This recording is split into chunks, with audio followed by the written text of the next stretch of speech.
this once. And I want to subscribe. Kaizoku.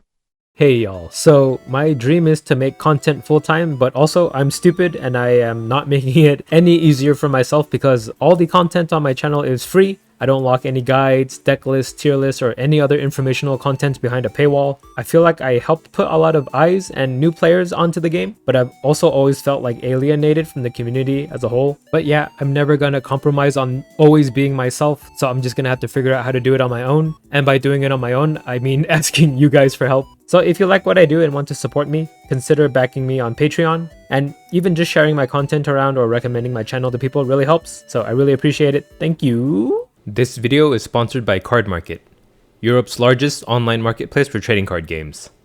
This video is sponsored by Sleeve Chief. Do you have it? Guts! Sleeve Chief is releasing their Black Warrior collection. It includes their Berserk full 3D metal deck box, the Endless War Bloody Dark Art cloth playmat, the Berserk Dark Art hollow sleeves, Darkest Night Dark Art border sleeves. All of this is out now on their website, and as always, use code Kaizoku for 5% off your order. And if enough of you use my promo code, maybe I'll start reading Berserk. I know I should, but I'm lazy. Alright, in this video, we'll be updating our speculative tier list for OP8.5, which is after these new starter decks that are going to release in October. These 5 new starter decks. Is it 6? How many colors are there? Red, green, blue, purple, black, yellow. 6? Okay, 6 new starter decks. They're coming out. They all have a couple new cards for each of the colors that they represent, and it is going to have ramifications on the meta. Now, just as a refresher, our OP08 speculative tier list is on screen right now. And yeah, this was a speculative tier list. This was a couple weeks prior to the set releasing, and we were just doing an exercise on trying to guess which leaders would be meta, like what the meta of 08 would look like for the West. Because yeah, our meta in the West is different from what the East got. And that brings me to something I want to talk about. So for some reason, I got a few comments saying that like a tier list must be easy to make when you have like Japan to like figure out the meta from. Like, yeah, ding dong, we have a completely different meta, right? We are missing an entire leader and then a stage card from the second best leader, right? Reparable Law is banned in 08 for us. It was not banned in Japan, and Lucci does not have Any's lobby. So I don't know. Like, yeah, you could use some of the learnings from the East and apply it to this tier list, but it's a completely different meta just based on the fact that we don't have like the apex leader in this meta for us. And yeah, if it was like a one-off comment, I probably wouldn't have minded, but more people brought that up than I would have liked to expect. I don't know, no critical thinking skills or something. But yeah, also in OP 8.5, it will be a completely different meta for us than it was on the East, right? Even in 8.5, Reparable Law was still dominating their meta and Lucci dominating their meta. So the fact that we have a nerfed version of Lucci and no Reparable Law at all, even into 8.5, is going to have ramifications on the meta. And then we're also going to take into account how our English OP08 turned out in the end. Some of my speculations were a little wrong. Most of them were right. I think I got like 8 of the 10 of my top 10, like in sync with what's actually the top 10 of the meta. So we'll just correct that and then we'll, yeah, go from there and update this list for OP 8.5. So yeah, enough of a preamble. Let's get this started. So I'm just gonna go randomly, whatever comes to mind, I'll talk about it and adjust the tier list accordingly. So yeah, of course, Doflamingo. We can expect this to be an S tier deck now. That's gonna move up to S, potentially even like the top of S. But yeah, by the way, the order in the tiers don't matter. I should say that beforehand because sometimes people assume so. He does get quite the big boost from his new starter deck. Pretty much every single card in his new starter deck is usable, right?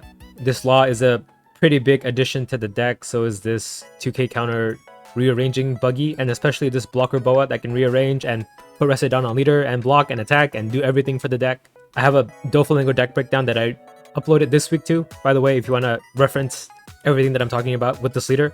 But yeah, a lot of people were wondering why I didn't run this card, the 4 cost 5k 1k counter Crocodile. I do run the 2k counter version. Hey, it's because he's a 2k, you want him as a 2k, that's why I run the 2k counter version. This Crocodile, yeah, it's not a bad card, right? It draws you a card, it's card advantage, but I just couldn't find a slot in the deck for him. So I'm not saying he sucks, but I'm just saying in my version of the deck, I prefer the cards that I ran. There's really no slot that I could like try to fit this guy in from, besides like taking out maybe some Peronas or like the Vanilla Geckos, but I do like the Vanilla Geckos more, just being a 1k higher stat line. So I do think it's a tech choice. It's not as big of a discrepancy as people are making it out to be in the comments. I swear people were like, I don't know, overly dramatic, saying like, how can you not run the new Crocodile? It's like the best card in the starter deck. Same with the Blackbeard too. I mean, he's not bad, but he's alright. Just there's no slot for him in the deck. You only have 50 cards to, you know, fill, right? So I'm not saying it's a bad card. It's just I feel like I don't need him to do what I need to do with Doflamingo.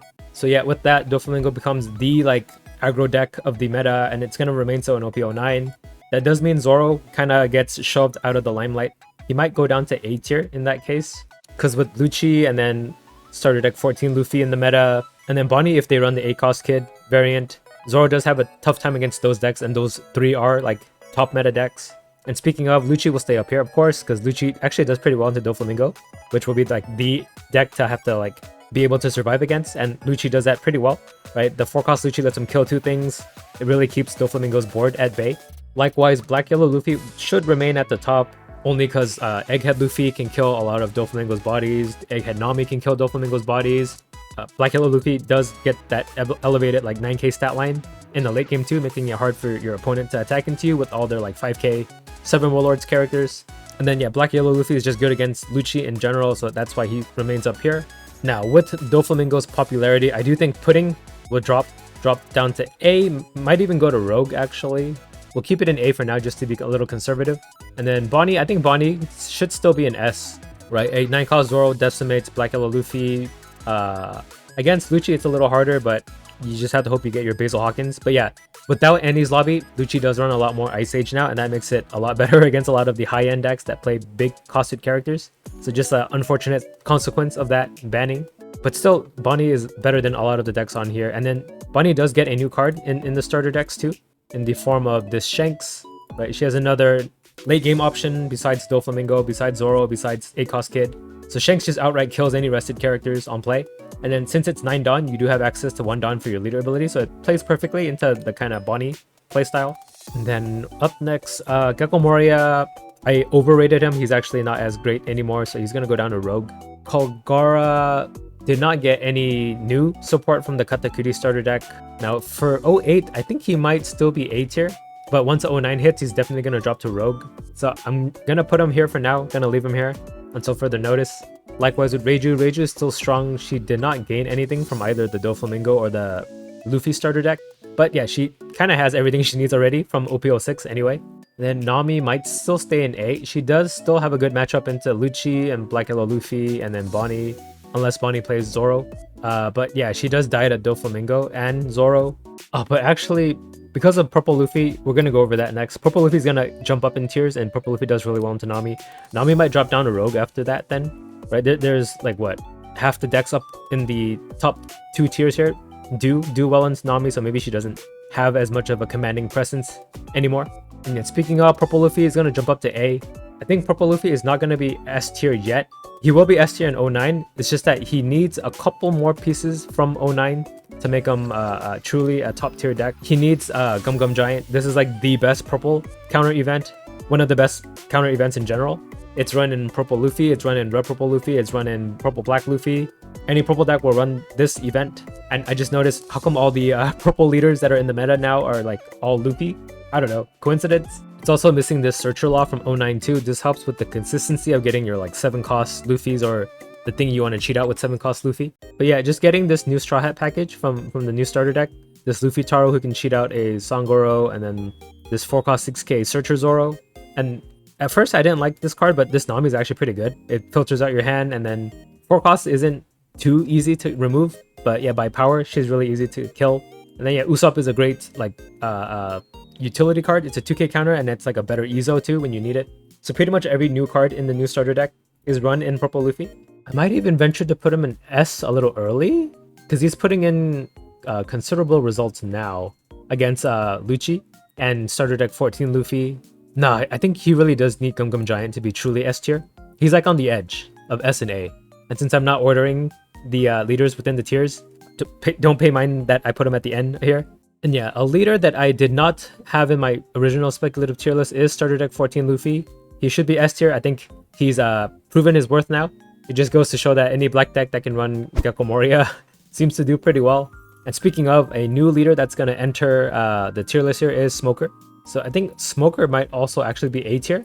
It's definitely the weakest of the 3 black decks here between starter deck 14 Luffy and Lucci. But yeah, it's another black deck that can use Gecko Moria really well, and it has a specialty card in the form of this Tashigi that only Smoker can run. It's akin to the starter deck 14 Sanji, right? This is just Smoker's version of this Sanji. It's a little more flexible too, because you can do the cost reduction, use your leader ability, buff your leader, and then KO something. And also give like another -1 cost in reduction with your leader. And she also has counter too, so that's great. And only Smoker can run it. There's also this Sengoku card that draws 3, discards 2. Or you discard 2, draw 3, right? It's in that order. But you do have to be a Navy type leader to do this, which Smoker is. So only he has access to this. Lucci and Luffy don't. So this is great at like dumping cards into your discard, and it's even like plus cards in advantage in your hand too. For 1 Dawn, I feel like that's an incredible utility card, and it dumps things in your discard to bring back with your Gecko Moria. So yeah, Smoker, I do think he should be an A. And then another leader that I did not include last time, but he should be up here, is starter deck 4 Kaido. But I do think he's just a cope leader, so just want to make it right. Put Kaido in cope for the Kaido copers. So I think that solidifies the S and A tier. So let's look at the Rogue tier again. So I think Enel still belongs in Rogue. Boa still belongs in Rogue. Vegapunk still belongs in Rogue. Katakuri, should he be an A tier actually? He actually didn't gain anything from the starter decks. Like, he has playable cards from it, like this Katakuri blocker that can put Rested Dawn on leader to attack for 7, or this Linlin. But in the end, I still see like Katakuri lists should just run the way that they've always had, with the Hidatsu and the 7 mom into like 10 cost big mom kind of play style. So the fact that he has new mid-game options doesn't change anything, right? He already had a pretty good mid-game before. Because to be honest, this Egghead Nami is better than that Katakuri and Linlin card. But yeah, all Katakuris now run this Brule counter, 2k counter, just because it's searchable and then counters 2k, and then it lets you rearrange top card of your opponent's life, and it goes back to your hand anyway, so it's extra utility. Now, does that push him into A though? I think so. If I'm considering Smoker here, I think Katakuri should be an A. So I take back what I said about S and A being solidified. I still have to give my thoughts on some of these. And then Carrot, I think Carrot drops to Cope. I don't think I saw any Carrot do well. Red Purple Luffy might be Cope as well until OP09. OP09 makes him back into A tier. No, I think he can still be in Rogue, right? He's still a strong deck. Now, did any of the other leaders who got new cards buff them out of Cope tier? So Newgate is the premier leader for that new starter deck series. But actually, the cards in the Newgate starter deck actually help Red Blue Marco more. So I'll move him up here for now. So I think Red Blue Marco should be a Rogue tier deck now, right? This new Newgate character that can KO a 5k power when you rest him, and they also give Dawn to your leader, so that you can use your leader ability. Means that you can KO a 7k with this Newgate on 7 Dawn. I think that's strong for Marco. It's incredible, like mid-game board control. And then also this Ace is also a new card that is really good for Marco. It's a 5 cost rush attacker, and then he has a really sticky body, because the first time he would be removed from play by any of your opponent's effects, he gets -2k instead and gets to stay on board. It's really hard for them to get rid of Ace. They might just ignore him, and then he's pumping 6k attacks for you every turn, even on the first turn you play him, because he has Rush. There's also Thatch as an extra 2k counter option that you can search with Izo, because I think in the Whitebeard Pirates type, you can only search like Jozu and this Thatch. It's probably one more that I'm forgetting, but that's why the Whitebeard decks in the past, and even Marco in the past, ran cards like Makino and stuff as 2k counter options instead. So yeah, it does boost him into Rogue, but I don't think he's good enough for A yet either, unfortunately. It definitely does boost his usability quite a bit, right? We'll see him top some tournaments, but just as a Rogue deck, not like overly represented. And then the new cards don't really help the old Ace leader from was it 02? 03? So yeah, he stays in Cope, I think. I think Perona actually belongs in Rogue. I was too harsh on Perona. I don't know why I'm such a Perona hater, so I'm gonna try to reel myself in. Perona's not that bad. She deserves to be in Rogue. It's a deck that can run Gecko Moria, so she has to be at least in Rogue, right? Let's see what else. King might not even be Cope. King just sucks. King doesn't deserve to be on here. Should I remove anybody else? Yeah, I think Ace actually shouldn't be on here anymore either. Red Green Law. I think with Doflamingo in the meta now, Red Green Law can't compete, so he's out. Green Uta, her starter deck gives basically nothing for her, right? The biggest winner from the Uta starter deck is Bonnie actually, because this Uta kind of sucks. This Gordon, you don't want to have to depend on this Gordon, because that means you're running too many music cards in your deck, which is the solution to that is to run less music cards, not to have this blocker utilize those music cards as counter. This Katakuri's alright, but it's not gonna like make the deck that much stronger. It's just a better option to Usopp. And yeah, just another 2k counter. It does make the deck like able to be played 100% film, but I don't think that was the issue keeping her back. Like whiffing your leader ability isn't the worst thing with Uta. Should she be in Cope though? Yeah, we'll keep her in Cope just because I feel bad for her. Yamato's still a Cope leader. Purple Yellow Croc. I think it's Cope just for the fact that you could run a deck of like 100% triggers with this leader and still meme and get some wins off of that. Red Green Odin might be falling out of favor. Well, I don't know, because he can be a 6k base and that's pretty good against like Doflamingo. We'll keep him in Cope. Then Red Yellow Sabo is Cope too. It's a strong deck, but I feel like it's weaker than all the other decks here. Same with Blue Yellow Ace. It can do pretty well if you like high roll your leader ability and then having the 2-cost brothers in your hand to cheat out every turn. But whenever you whiff with your leader ability, it's like a pretty hard like setback to come back from. And then Red Yellow Bella Betty. This is my personal Cope tier pick. So this is just for me, right? I always enjoy playing Bella Betty no matter what. And yeah, we put Kaido here and then we move Carrot down. So that seems pretty good for Cope, right? I like the way this looks. Am I forgetting anything else? Let me take a look real quick.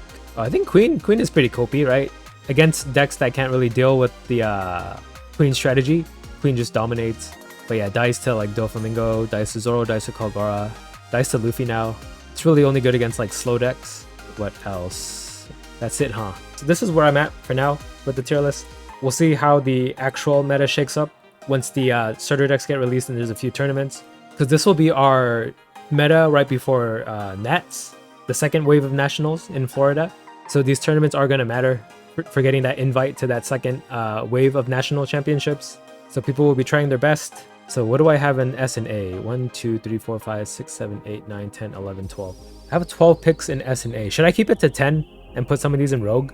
Nah, why am I making arbitrary rules for myself? It doesn't have to be a top 10. Okay, so this is my tier list for 8.5, speculatively, right? This is a meta that we don't know how it's going to pan out because Japan had a different meta than we did. So this is just what I think it will look like, my educated guess. Let me know what you guys think. Do you guys think it's going to be different? Or do you agree? Or is there something I completely missed? Let me know. And yeah, like, comment, and subscribe if you're not already subscribed. I would really appreciate it. And yeah, thanks for watching. Bye. Car D Kaizoku.